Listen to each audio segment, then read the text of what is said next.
Во оваа функција само да прашање дали отвара можност или простор ова подобрување да имаме инвестиции во IT секторот.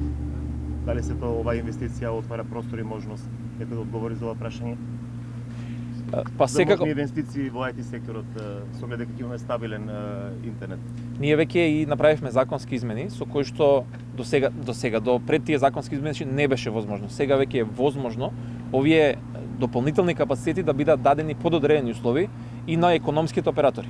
Треба да се донесат подзаконски акти со кои што тоа ќе се регулира, но ова е, ако ме прашате, основата и за привлекување можеби на трет мрежен оператор во Македонија, како и за друг вид на провайдери кои што ќе нудат широкопојасен интернет на граѓаните. Но точно, пак ќе кажам, мрежата на МЕПСО е основата и за понатамошни инвестиции во IT секторот. Премиер, ако може прашање на ворот МЕПСО, дали со притворањето на тројцата функционери од ВМРО ДПМН се доведува во процесот на помирување, со оглед дека пратенички од независната група најавија можно да не дадат глас за промена на уставот? Веројатно да, мала е земјата, поврзано ни општеството, правниот систем влијае и на политичкиот систем на правниот систем, кога се носат одредени одлуки, но тоа не значи дека секој не треба да ја гледа својата работа. Знаете дека имаше поддршка од 8 пратеници од опозицијата да се отворат уставните промени и тие уште тогаш рекоа дека дават шанса да почне процесот на промени на уставот. Следува следна фаза каде што е потребно обично или просто мнозинство, но не е двотретинско мнозинство и некаде во јануари месец, втората половина ќе биде повторно потребно двотретинско мнозинство.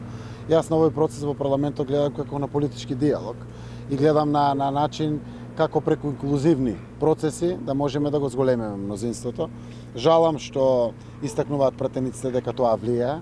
Секако јас се надевам дека ќе останат на сите своји ставови заради тоа што процесот како тече дискусијата за нацрт амандманите на уставот, инклузивноста, ќе заврши јавната дебата после втората пленарна седница која што е планирана на 1 декември и ќе соопштиме амандмани во кои што уште еднаш ќе потврдиме сериозна вграденост на опозиционите дискусии и предлози во самите уставни амандмани, што според мене ќе значи потврдување на двотретинското мнозинство, па дури и негово зголемување. Но тоа само моја надеж. Она која што исто така сакам недвосмислено да го испратам како порака, дека правото и правната држава, владење на правото се императив во Република Македонија и секако постојано напоменуваме дека не треба да има никакво мешање во правосудството. Понекогаш правосудните органи, јавните обвинителства, специјалното јавно обвинителство и судовите, гледајќи својата работа, веројатно влијаат некако на политичкиот процес, но јас верувам дека сите ќе се носиме со одговорноста која што имаме.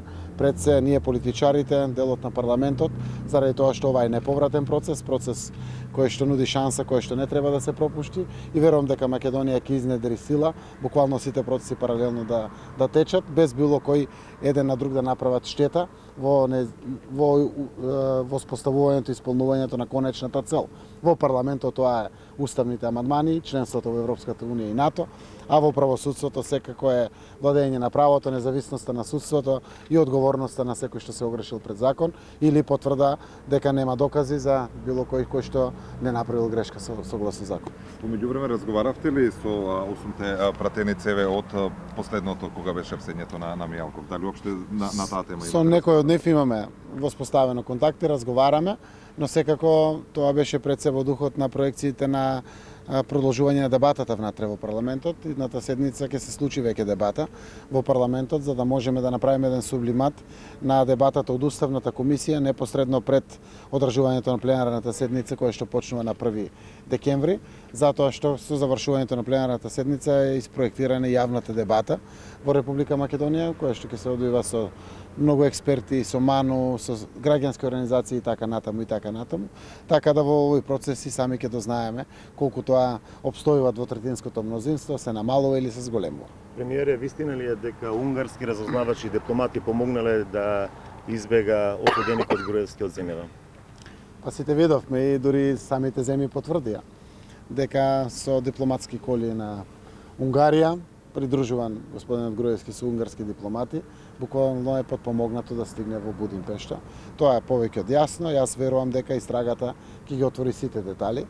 Жалам што Министерството за внатрешни работи се уште не може да излезе со деталната информација, но секако почитувам и јас, почитуват и тие, дека јавното обвинителство е во сериозна истрага и додека трае истрагата не може да ги споделат сите детали.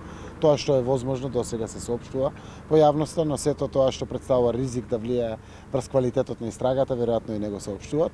Јас сум информиран, отприлика ги знам досега до каде се стигнати работите од Министерството за внатрешни работи. Јас верувам дека во многу брзо време ќе завршат со истрагата, да ги споделат сите детали што тоа се случувало во Република Македонија. Заради тоа што знаеме што се случувало во Албанија, во Црна Гора, во Србија и во Унгарија. Останува прашањето како тоа наши пријатели, 4 земји, тоа го дозволиле, и секако останува прашањето како тоа 3 земји членки на НАТО, демонстрирајќи владење на правото, под наводници го кажувам, во време кога македонското општество, македонскиот парламент сериозно е фокусиран заради огромната аспирација со право да се биде членка на НАТО и на Европската унија, токму тоа се случува, но нели за тоа се истрагите, заради тоа се информациите кои што следуваат за да бидат споделени со јавност. Значи тоа дека од Македонија помагале унгарските разузнавачи дипломати да избега кон Албанија или? Тоа тој дел на истрагата кој што треба да заврши за да биде соопштен и од истражните органи и од Министерството за внатрешни работи. Денеска излезе една информација во медиумите дека непосредно пред напуштањето на државата Груевски последен со кој што се слушнав сте биле токму вие. Ваш коментар? Ама работа ќе испадне дека ние заедно тоа сме го договарале. Со господинот Груевски, од кога сум премиер, година и пол сум премиер, немам никакви контакти. Последните контакти беа кога беше заробен, заглавен парламентот во таа бесконечна дискусија, пред да се случат немилите настани на 27 април, и тоа беше таму во парламентот кога разговаравме да се одблокира процесот. Јасно е, двотретинското мнозинство постои, да не ја мачиме ниту Македонија, ниту македонските институции. Тогаш беа последните разговори. Јас тоа го демонтирав на медиумот кој што објави таква информација, тие го нотираат тоа во материјалот кој што го објавуваат секако, но еве, благодарам на прашањето, уште еднаш користам приликата да соопштам дека од кога сум премиер со господинот Груевски немам никакви комуникации. Благодариме. Благодариме на вас.